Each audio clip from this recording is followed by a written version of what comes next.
I said I wasn't going to ask you a lot about M&A, but I do have to ask you, how are you guys feeling about the spin of your company, and what is the mood internally about the changes to come? Yeah, we're focused. As you know, we announced earlier that we're splitting the company into two different entities, and that's where we're focused on. And really, nothing has changed. The day-to-day, we're co-CEOs of the movie business. We're planning our slates for 26. We're planning our slates for 27. So nothing has changed, and we're feeling really excited. Yeah. As you can imagine, when there's a good run at a studio, morale is pretty high. So we have great morale at the studio right now. The team is clicked, almost like a tribe or a family. It's been 2 years of transformation, and this slate was kind of the inaugural slate of the new Warner Brothers. So everyone's morale is very high.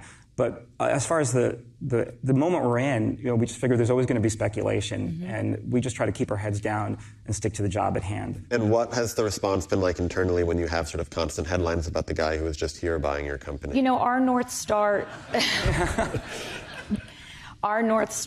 is do the work. Keep your head down and do the work. There's always going to be speculation in our business. We're in a massive time of disruption, and everyone's going to constantly be saying, what's going to happen next? Who's going to be there? You can't focus on that. You have to focus on the work. And I think what's so exciting about Warner Brothers right now, even though it's an over 100-year-old company, we all approach it with like startup energy. So it's actually a really great time to be making movies and TV. Our teams, our teams are used to it because it's this company's been bought and sold. Right. Yeah. Some of the inherited Warner people, understand this feeling. But to Pam's point about startup energy, when we started to work for David, one of his edicts to us is, challenge all assumptions. The business has to transform. It has to adapt to the moment we're in. And we talked about Moneyball a lot, because Billy Beane in that movie and in the book was all about adapt or die. So the company right now has been battle-tested, and it has been challenging assumptions for 2 years.